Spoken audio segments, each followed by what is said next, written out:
market fit for startups. First of all, let's introduce each other. How many of you are the founders? Raise your hands. Welcome and good luck to you. And how many of you are the product managers? That is cool. And what everybody else is doing here? Just curious, I guess. So anyways, you're wondering why am I here and why I decided to talk to you about the startups. So this is me. I've been in IT for more than 15 years and I've been a founder for 7 years. And my sweet spots are MarTech, B2B, and Saas, early stage startups. So 0 to 1, customer discovery, product market fit is my strongest points. Please connect. If you have any questions, reach out to me on LinkedIn. So I've found a product market fit for 3 startups, successful ones, B2Bs for Fortune 500 companies with famous brands as the clients. So that's why I think I know a thing or two about startups and I want to help you save your money and years struggling to find the product market fit and break that wall of bringing your startup to the market. So let's start with some definitions. Does anyone know what product market fit is? Sometimes we hear a lot about this, but nobody actually tells you what is that. It's kind of when the product meets the market or something like that. Sounds really vague. We have several definitions from famous startup builders. For example, the famous Sean Ellis's score. He suggests you to send a survey to your customers and ask them, would they be disappointed if your product suddenly disappears? If 40% of them answer yes, I would be very disappointed. In his opinion, that means you have a product market fit. Enzo Vigo, I think, offers a different definition. He asks you to measure the conversion data, referral metrics, and so-called NPS, customer satisfaction score. He also thinks that if you have a stable growth of monthly recurrent revenue, that's a clear sign that you have found the product market fit. So around 5-20% of growth of the MRR each month means that you have found it. And the truth is somewhere in the middle. I will tell you my own definition of the product market fit a bit later, but actually it's very flexible and you should adjust it to your own business because there's no clear definition of the product market fit, as you can see. And let's talk about the beachhead market. Does anyone know this term at all? Nobody. So let's talk about the war strategy and dating. First, let's go back to June 6, 1944, when Allies invaded with their troops sandy beaches of Normandy. Early morning, they invaded France, and this was the most successful operation in the World War II that started the victory at the western coast. So this operation was called Operation Overlord, or Normandy Landing, or D-Day. So this is the beachhead market.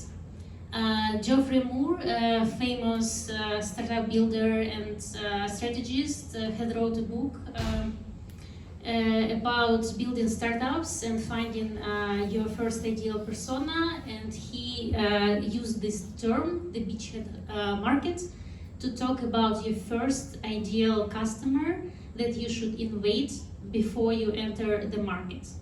So the beachhead market is the easiest to get customer segment, and once you gain the biggest market share at this segment, you are strong enough to invade the rest of the market. Does it make sense? So if you don't find your beachhead markets, you will not be able to invade the whole France. You should find your Normandy first. Is anyone familiar with this chart? This is a technology innovation life cycle. So when you enter a new technology to the market, this is how it gets adopted. At first, this little small segment of innovators, the crazy people who always try the new stuff. I think everybody has a friend like that, like, new Google glasses, new iPhone. They are very open to the innovation, trying new technology, and they don't care about the UI, they don't care if anybody else uses it. They're the easiest to get to. And then it gets more complicated. As you move along this life cycle, you bump into the chasm when you need to gain the attraction of the majority. The majority of the market don't really like new technology because they're afraid to try something new.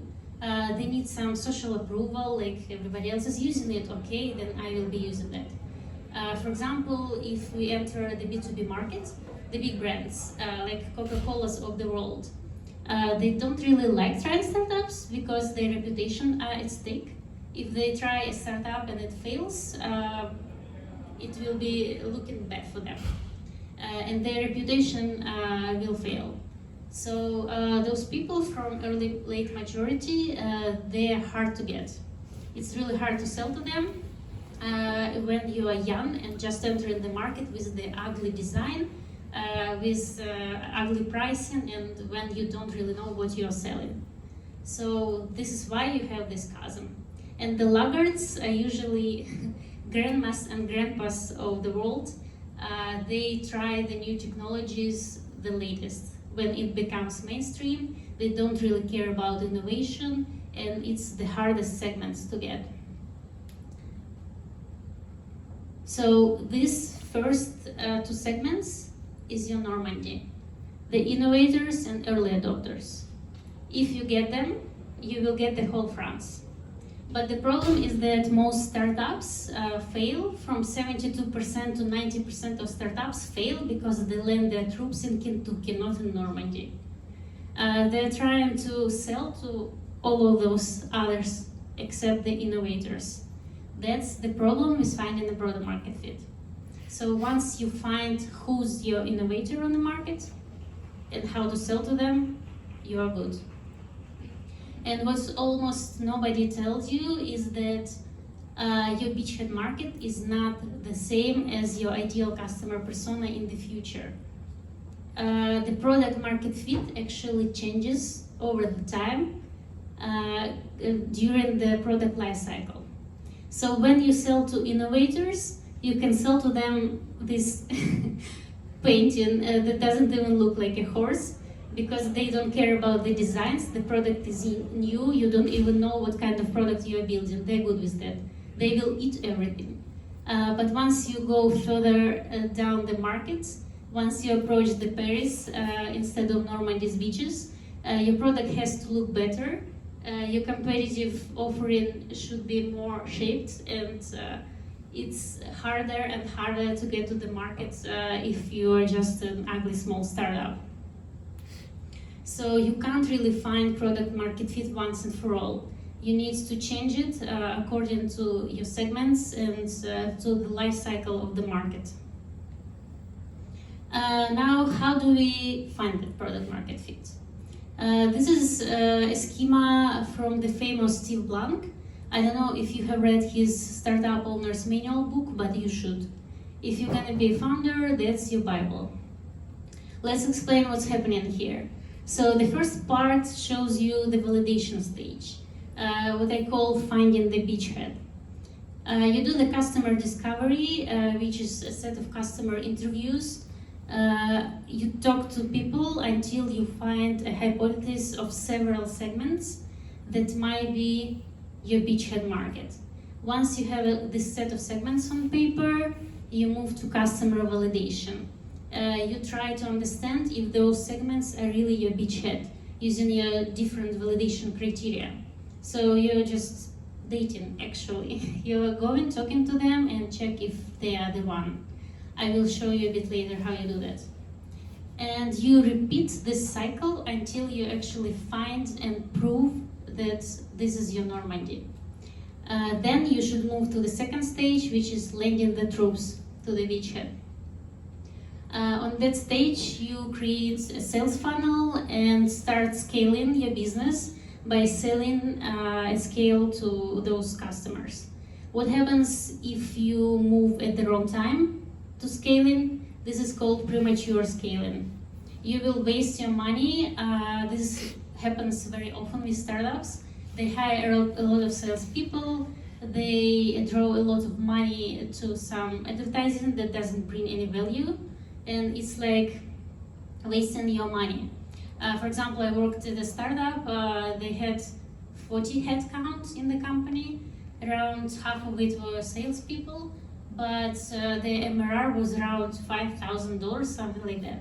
That's a clear signal of the premature scaling. When there is a huge company, they do a lot of sales, something is happening, but revenue is super low, churn is super high, so you can understand there is no product market fit. They're just trying to pretend they're doing some stuff and burning investors' money. If you don't want to do that, find your Normandy, don't land your troops in Kentucky. So what's customer discovery? In simple words, it's finding a bleeding neck problem with money. So when you find a person that has a terribly intense need and they're ready to pay any money they have just to get rid of it. For example, a good example from the practice, when you approach some business, some boss of the business, and he says that he's using Google spreadsheets to do some stuff. Ding dong, it's a sign that something needs automating and you can make money of it. So how do you do those customer interviews? I always like to say that it's like dating. You go on these interviews and you have a checklist and you check against this checklist. Do they have a problem? Are they actively looking for a solution? Do they assemble a solution out of parts? Have they acquired funds to do this? So basically it's like finding your husband or wife. When you go on a date, you're trying to understand if they match the profile of your criteria. So if they have a problem and already tried to find a solution, it means the problem is painful and they're ready to use your tool if it's gonna solve the problem. And of course they should have funds, but because if they're not ready to pay, then what's the point? There's an example from the startup I was building. We were building a mobile app that was searching for trends, TikTok trends, and I decided to talk to newbie TikTok creators because I thought, who would need to search for the trends on TikTok? And they told me, yes, sure, your app is awesome. We really need those trends because we need to grow our following. And I thought, wow, that might be my beachhead market. But then they said, but we are not ready to pay for it because we are not popular yet. Maybe later, when we earn more money, we will pay you. And I thought, nah, moving on. Because if they have a problem, the problem is painful, but they don't have money, what's the point? And I thought, who has the same problem, but do have money to pay for my app? And I talked to social media coaches on TikTok. So they actually earn money from creating TikTok accounts and using those trends to earn money. This is their bread and butter. This is a good case, and I talked to them and they said, yes, of course, I think that would be useful for us. We do have money, customers pay us money for that. But then they said, actually, we don't need your app. It's our lifestyle, we just scroll TikTok all day long and find the trends manually, we don't care. So the problem is not painful enough for them. That's an interesting case, ready to pay, not ready to use it because that's not a problem. And then I thought, who has the same problem, has money, and who doesn't care and don't really like scrolling TikTok manually all day long, just don't have time for that. And I went to B2B. So I started exploring the B2C, just usual consumers, and then I decided to move to B2B market. And I talked to social media agencies and social media experts at Fortune 500 brands. And what they told me, the marketing manager from Delta Airlines actually told me, well, we hired a full stack of students and all day long they're just sitting there and scrolling TikTok manually to find those trends. I was like, wow. Now I'm gonna sell them my app and fire all of those students, and this is it, bingo. So they have a problem, they have decided to create a solution, and they have tons of money for that. So this is how you find a product market fit. You just hop between the segments. So the idea is to create a hypothesis of several segments of customers who might need your solution. And then you just talk to them one by one. Ideally from 5 to 10 interviews, and you will start seeing some patterns. So 5 interviews with one segment, 5 with the second, and you move between them and compare them to the checklist.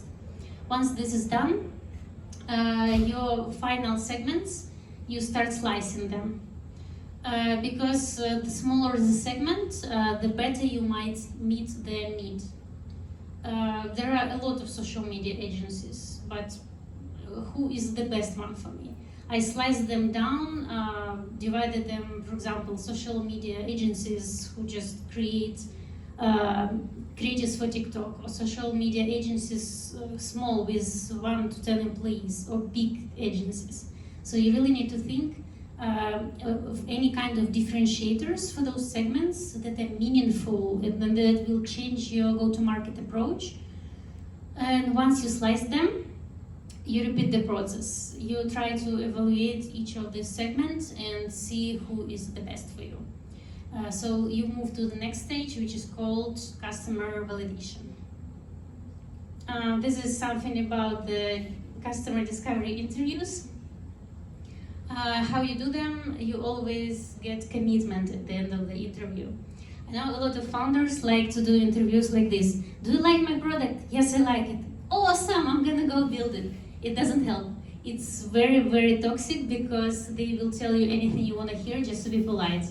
And you will end up wasting millions on building some shit, that nobody needs. So never ever listen to the compliments. Why do I compare it to dating? Because that's what men do. They always tell, wow, you're so cool. And when you ask them, marry me, they're like, bye. So ask your customers to marry you on the first interview. Any kind of commitment. If you don't have anything to sell, ask them for other type of commitment. Like, do you want to jump on the next call? Do you want to leave a review? Do you want to recommend someone else? Just think of anything that they can invest in your product and prove that they have interest. Let's keep this. Customer validation. So once you have found several customer segments that might look like your beachhead, you need to validate them. Do they really bring you money? You find them cheap, they stay and pay. So the segment is profitable, scalable, and doesn't churn. So again, example of the startup I was building. This was an AI for social videos recognition. So we were using AI to scan TikTok and find mentions of the brands. So for example, somebody drinks Coca-Cola, and we recognize that and tell Coca-Cola that the beverage appeared in 100 videos and everyone liked it. So I looked at 3 final segments that looked like a perfect fit for my beachhead.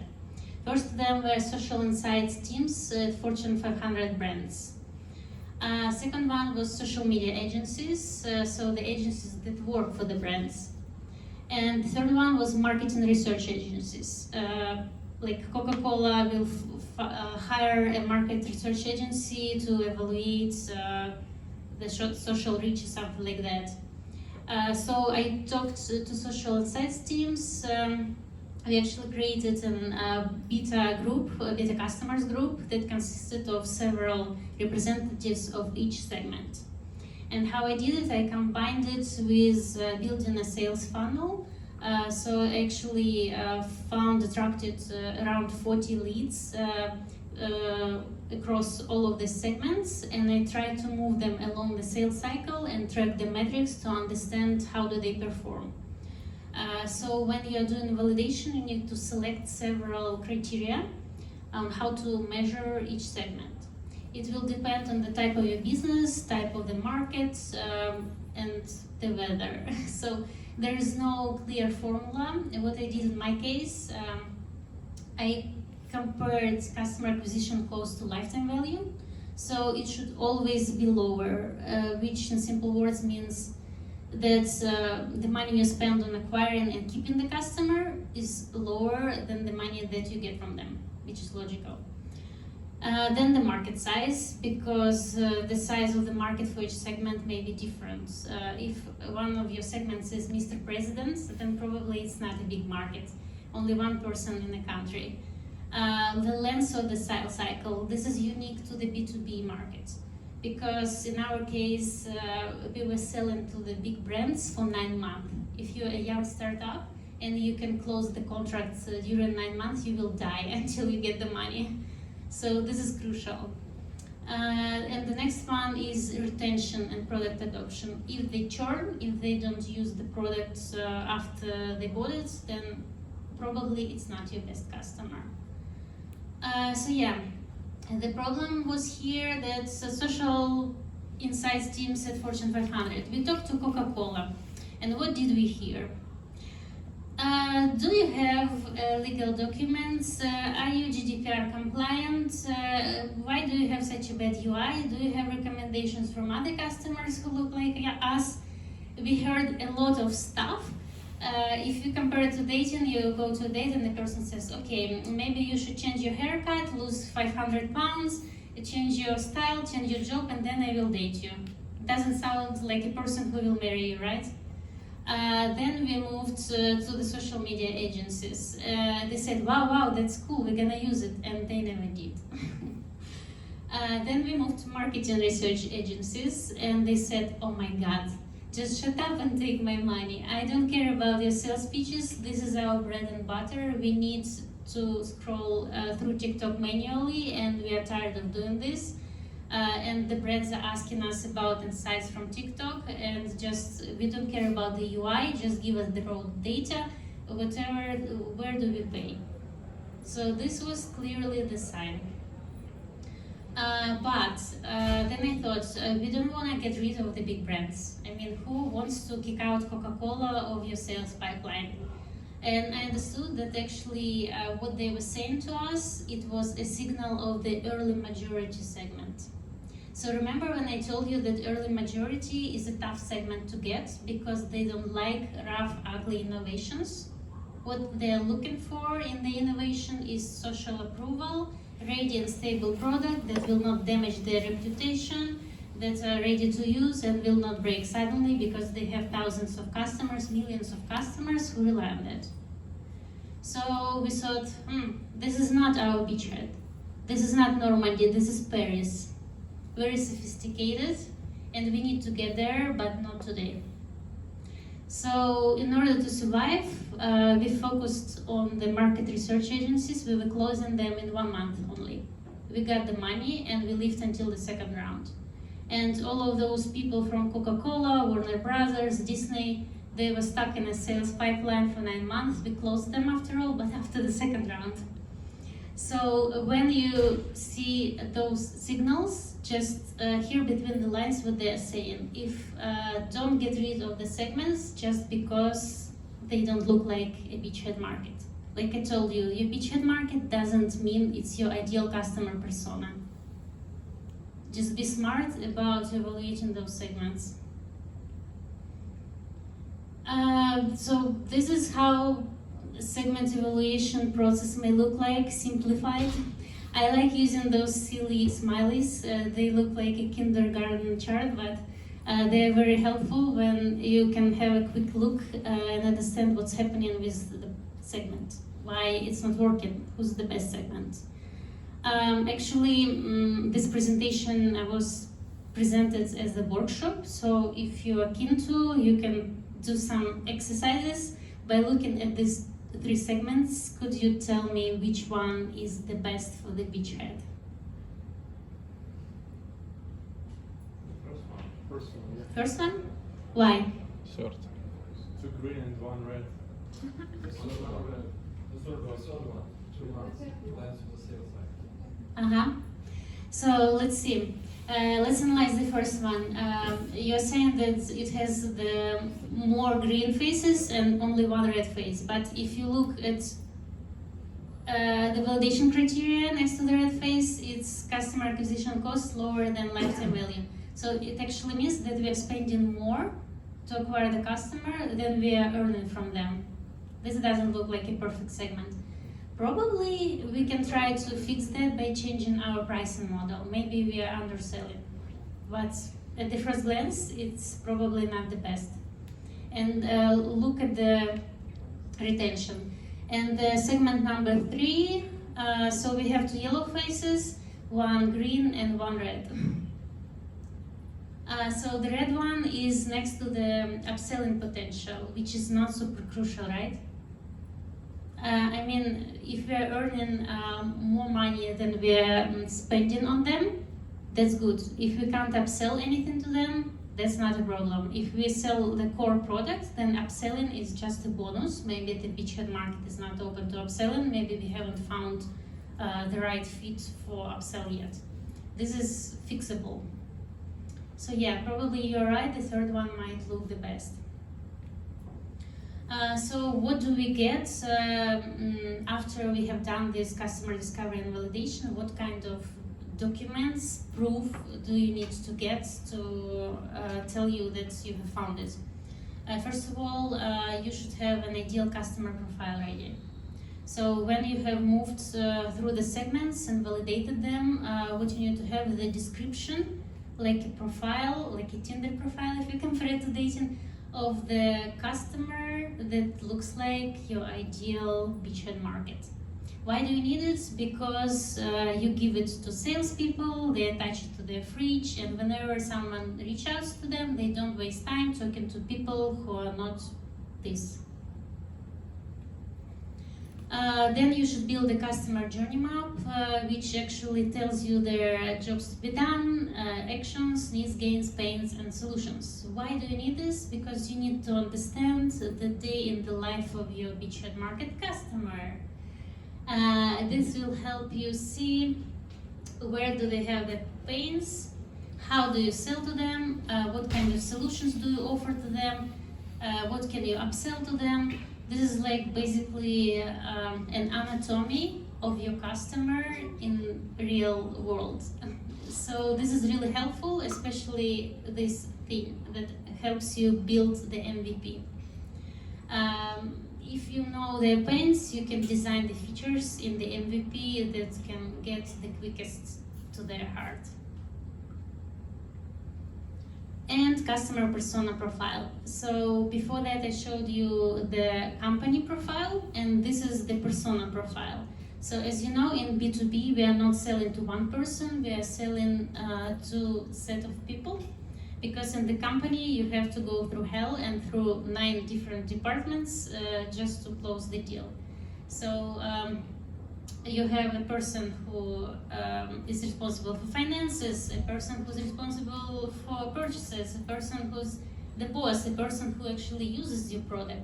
So you need to map out all of those key influencers inside the company, and you need to build persona profiles for all of them, especially the end user and the approval, because you need to understand how to get in their mind and how to sell to them. When you talk to a user, you address different pain points. When you talk to his boss, you address completely different pain points because they have different motivations. So for example, this dude, what is he? He's insights lead at Fortune 500 company, and his motivation was that he doesn't want to blush in front of his boss and his clients when he's presenting results from TikTok. Because usually he used some free data from the internet and he felt embarrassed. And he's like an innovator, he loves to keep a good profile at the conferences. He's very active in the space, everybody knows him. So we talked to him and we offered him a free POC, like proof of concept, a free trial to create a presentation that he can go to the conference and show and build his image as the influencer in the field, and he was very happy. So we actually understood his pain and offered him a designed solution that will help solve this pain. So that's why you need this.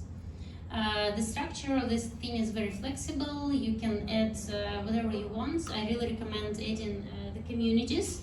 So this is the places where you can find people like that. Once you have it, you know your beachhead market, you're ready to land the troops. Where do you learn to do this? Read these books. Take a photo.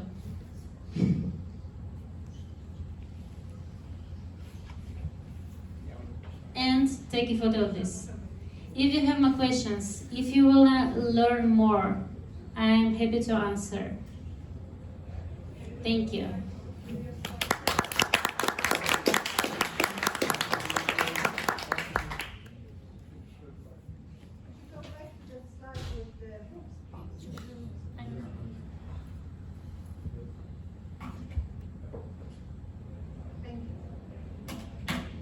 Okay, so I have a couple of questions for you. It was a really great presentation and very clean. Thanks for that. I want to know, like, what was your strategy when you make your pricing for this B2B business? Strategy? Can you clarify? Yeah, like let's say how you decide like this would be the price, because there has no specific guideline, right? So you have to be very like smart when you decide, okay, this is what client gonna pay for these services. Yes, right. You have to be really smart to do this. So there are several approaches. First of all, you need to ask them how much money do you currently spend on solving this problem. This is the ideal marker, I guess. If we talk about this case, we evaluated how much money do they spend on hiring this department of students who scroll TikTok. And plus, you can add on top of that, for example, if that's a B2B, how much does it cost for them to resell this product to somebody? When we were talking to the agencies who work between us and the brand, we were viewing them as the channel partner. So their goal is to sell something to the brand and have a markup on top of that. So we were negotiating with them, let's make it profitable for both for us and for you. You're our partner, let's split 50-50 or something like that.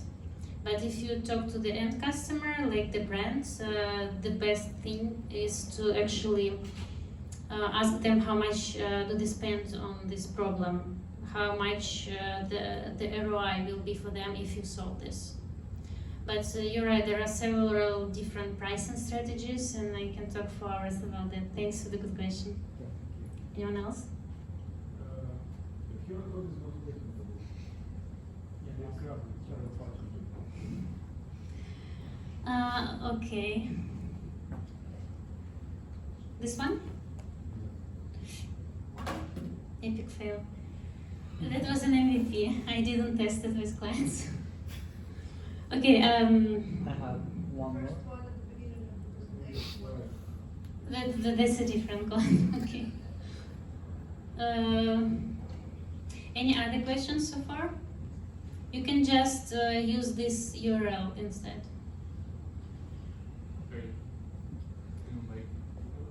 Any other questions?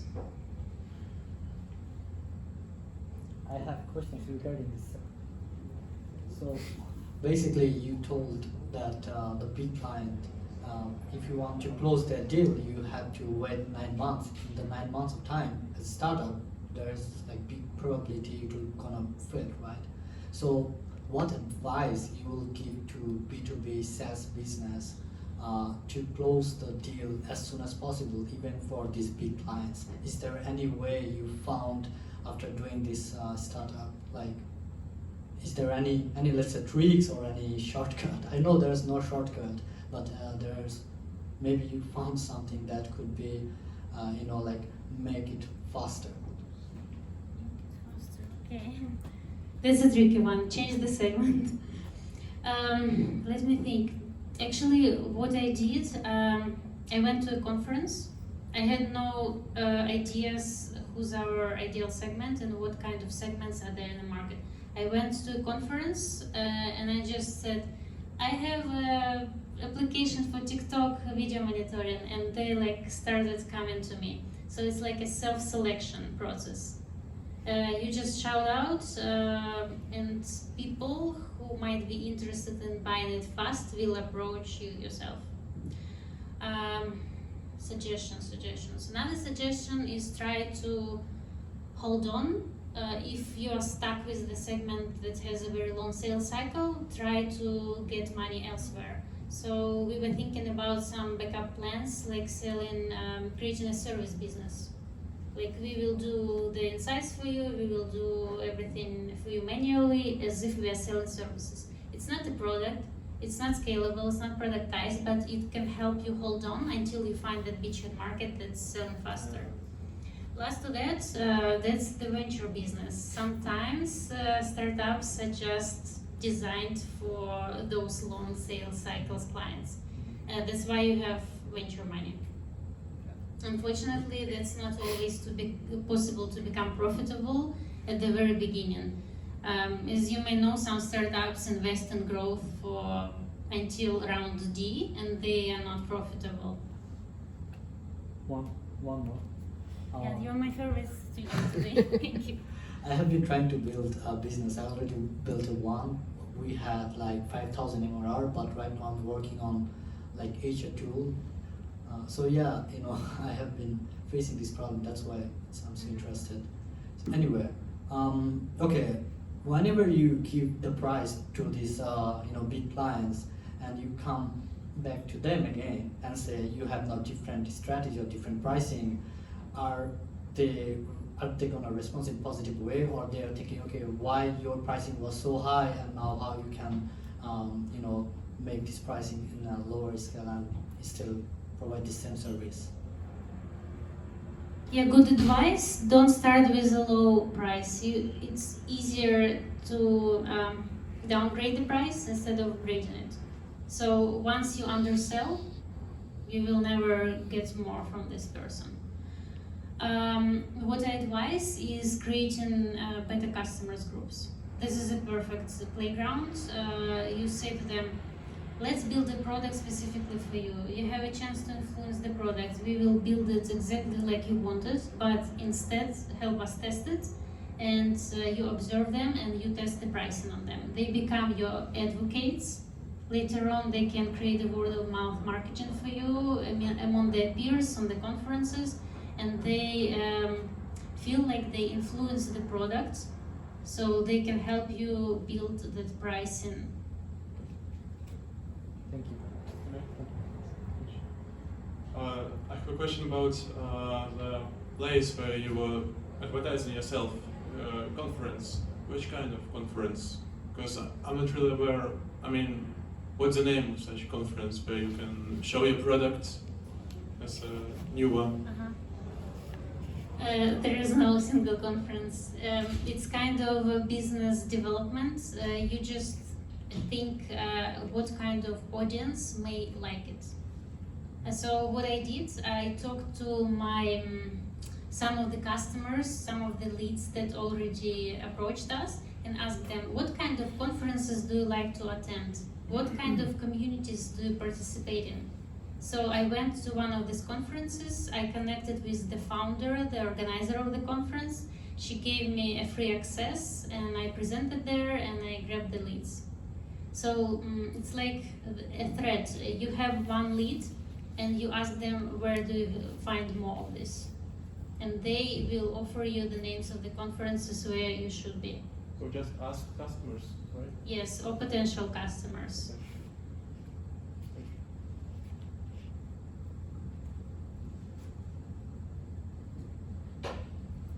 So, as I understand, you firstly had a product and then you approached it to the segments.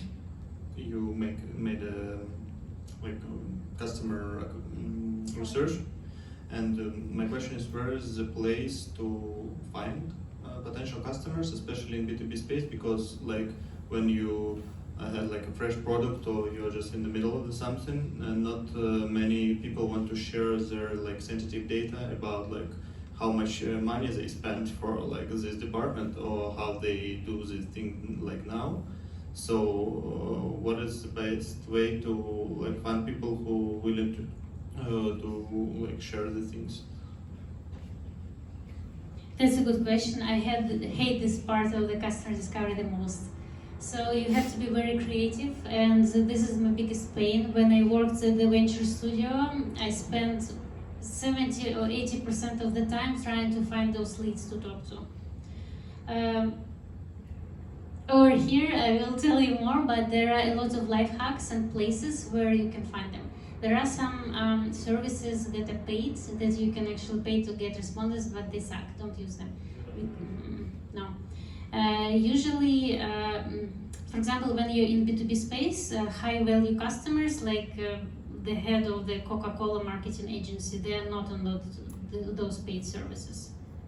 So you kind of have to combine business development with respondents recruiting here.